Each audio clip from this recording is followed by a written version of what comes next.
Good afternoon. Well, I'm getting out late today because I'm catching up on all the cases that have sort of accumulated when I took my break. So in the end, I'll end up doubling up on time now to catch up for what I had when I was on free time. But, it was terrific to be up there. Temperature is about 90 right now, even though it's the evening. So there we are. I watched, or I guess I could say I heard some of the hearings on the Hill today about how we left Afghanistan. And the thing that strikes me about it is that we have these senators on the Republican side. Oh, they would have all done it better. We had Marco Rubio, we had Senator Johnson, we had Senator Romney, and they all read from the same hymnal against America, in my opinion. And what they were saying today was, oh, you should have planned for it. And I did see a remark I noticed once before about how we should have anticipated chaos, which by definition you can't anticipate because chaos is just that, it's random and it's unpredictable. I thought that the testimony by the administration was powerful, and that was a moving van that apparently got stuck, by the way. That the testimony by the administration was powerful because they had specific answers for each thing. They explained how it wasn't just the airport that they got people out. They explained how they had nations admit and permit people to pass through from other borders in Afghanistan. And they talked about the complicated arrangements by which they got out whom they did. And at one point they were asked how many were left behind, and they said they think there was about 100 more people, but it would be a continuous question. It's very interesting that they say things like, well, you owned it because Trump said they'd be out by May, and you insisted that they'd be out by August, and why didn't you say that you'd be there longer than that? Ignoring the fact that, like it or not, we're somewhat at the sufferance of the Taliban who are going to take over the government, whether we were leaving in a firefight or we were leaving by some protocol that allowed us both to achieve our aims without being associates and friends and expecting anything more than to get through this exercise of concluding a withdrawal from Afghanistan. And Afghanistan is the one that failed, for whatever series of reasons, to use the material we gave them and the instruction and the support to form a defense force that would have protected them when we did leave. And it was very interesting. I think it was Johnson who asked the Secretary of State, so how much material did we have there? And, it's in the billions of dollars. And he's saying, so you've left all that behind. Isn't that terrible? And he said, well, it's actually inoperable because there are things that you have to do that they don't have the ability to do in terms of maintenance and so forth. So they have this equipment there that we couldn't move out, but they can't do anything with it. And he didn't like the answers, and so he was continuously interrupting the witness. Now, that's one thing they did. When they didn't get the answer they wanted, like a poor trial lawyer, they would just interrupt the answer to cut it off.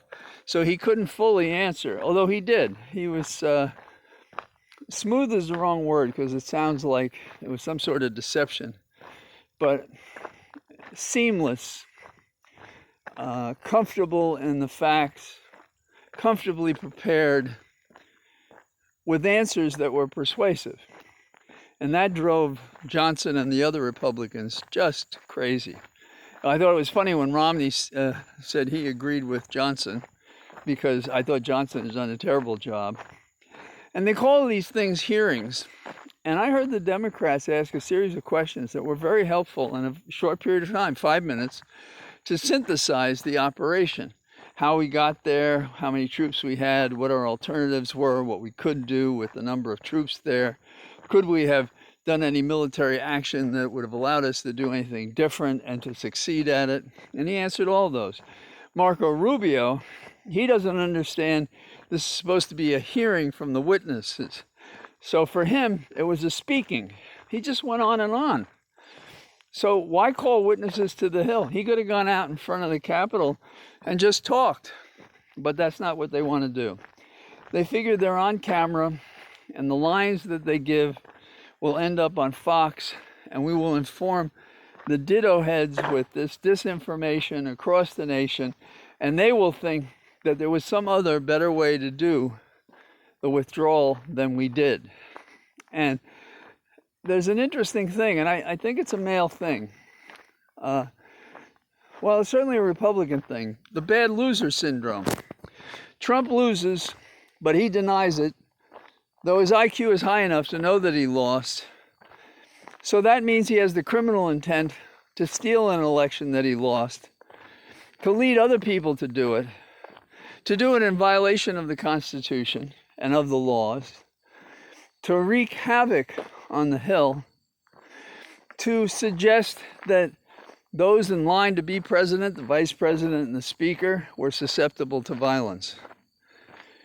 That's the problem there. We talk about terrorism abroad. What are we doing right here? It's amazing. So, I'm one of the people, and the second thing, I'm one of many people who signed on to an amicus before the Supreme Court, and the one I signed on involved the Mississippi abortion law that is for 15 weeks.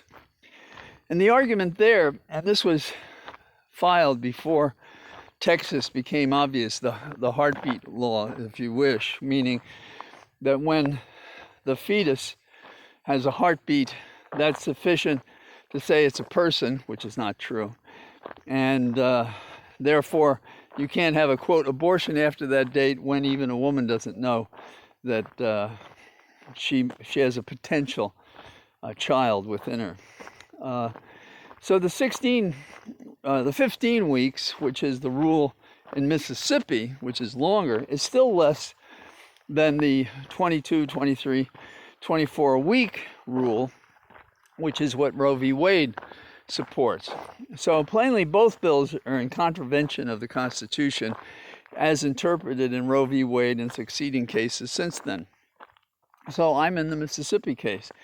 And people are saying, what are the justices going to do? Well, if they do anything but conform with Roe v. Wade, they prove they're an ideological political body that would foist religious views on the nation, in the sense that their non-medical reasoning is that a fecundated ovum is from that instant a person, and the first time that you know that it exists because there's a heartbeat, then you may not have an abortion, which is wrong. It's wrong medically, it's wrong legally, and it's also going to create great suffering every day it continues, the Texas version.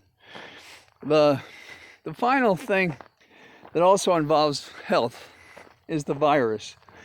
We're getting more and more reports from schools, and they invariably have inadequate approaches to deal with the virus.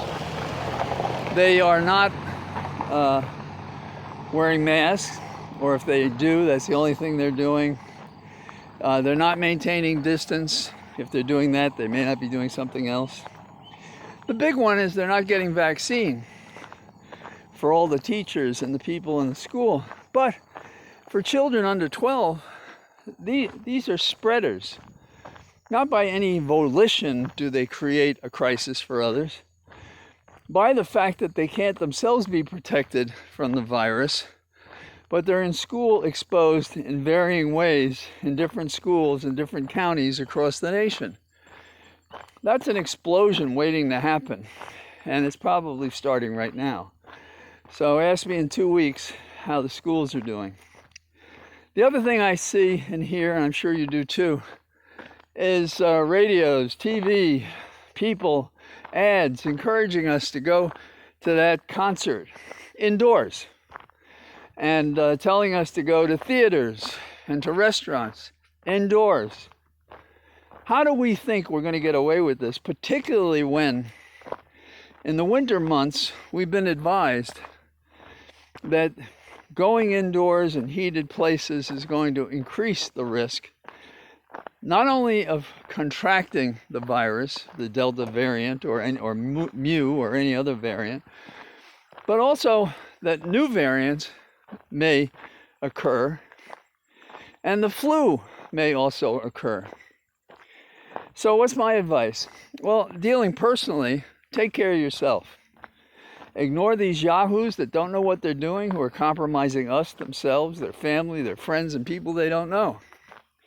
Also, continue to pester our elected officials to do better. It may be the only thing they understand. And some people scratch their heads and say, how could they think this way? They're not thinking at all. It is moon dust that they believe in. And if you tell them there's no such thing as moon dust, they say you don't know. And yes, there's a certain madness attached to that.